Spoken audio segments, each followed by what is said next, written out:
Julia এবং তার স্বামী গতরাতে একটি ক্লাবে গিয়েছিলেন। তারা ক্লাবে ভালো সময় কাটাচ্ছিলেন এবং আনন্দ উপভোগ করছিলেন।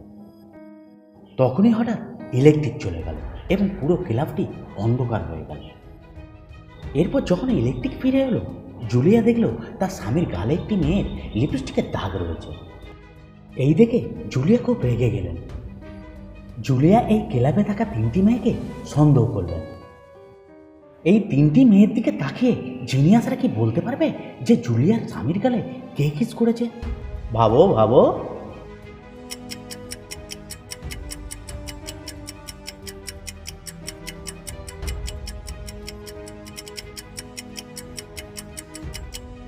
দ্বিতীয় মেয়েটি জুলিয়ার স্বামীর গালে কিস করেছে, কারণ জুলিয়ার স্বামীর গালে যেই কালারের লিপস্টিকটা লেগে রয়েছে, এখানে একমাত্র দ্বিতীয় মেয়েটির লিপস্টিকের কালারটি সেম কালারের। নেহার বন্ধু তাকে সবেমাত্র কারাগার থেকে পালিয়ে আসা সিরিয়াল কিলার সম্পর্কে সতর্ক করার জন্য ডেকেছিল, কারণ এই সিরিয়াল কিলার কেবলমাত্র মহিলাদের দেখে দেখে হত্যা করছিল।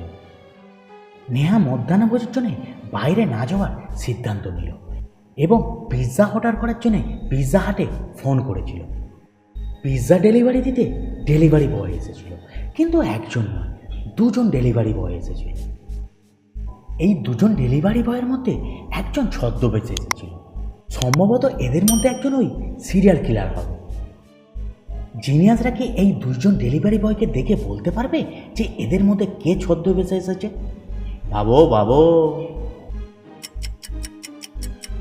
আমাকে সাপোর্ট করার জন্য ভিডিওটাকে একটি লাইক করে চ্যানেলটিকে সাবস্ক্রাইব করে দিও। প্রতিটি পিৎজা বক্সে পিৎজা কোম্পানির লোগো থাকে, যেটি প্রথম ব্যক্তির বক্সে রয়েছে। তার মানে তিনি পিৎজা হাট থেকে এসেছেন। কিন্তু দ্বিতীয় ব্যক্তির বক্সে কোনো লোগো নেই এবং তিনি পায়ে চপ্পলও পরে আছে। এটা ডেলিভারি বয় হতে পারে না, তার মানে ইনিই ছদ্মবেশে এসেছেন। স্টেলা তার ছেলের সাথে ছেলের ঘরে খেলা করছিল। কিছুক্ষণ পরেই তাকে তার ছেলের ঘরে মৃত অবস্থায় পাওয়া গেল। মামলাটি তদন্ত করার জন্য গোয়েন্দা মেহুলকে ডাকা হয়েছিল। মেহুল বাড়িতে উপস্থিত থাকা প্রত্যেককে জিজ্ঞাসাবাদ করলেন। প্রথমে রাঁধুনিকে জিজ্ঞাসা করতে রাঁধুনি বলেন, আমি দুপুরে খাবার বানাচ্ছিলাম, আমি বাচ্চাটির ঘরে যাইনি।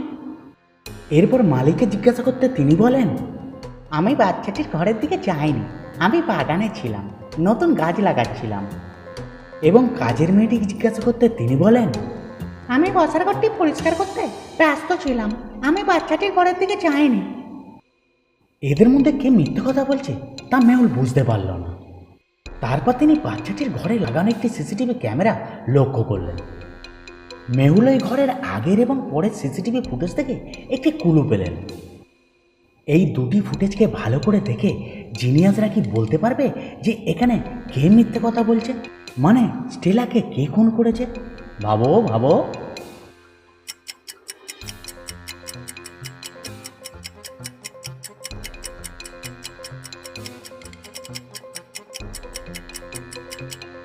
আগের ফুটেজটি দেখে বোঝা যাচ্ছে যে এই ঘরটি পরিষ্কার করা হয়েছিল, তার মানে কাজের মেয়েটি এই ঘরে পরিষ্কার করতে এসেছিল, তার মানে তিনিই মিথ্যে কথা বলছে। স্টেলাকে তিনিই খুন করেছেন। ভিডিওটিকে দেখার জন্য ধন্যবাদ।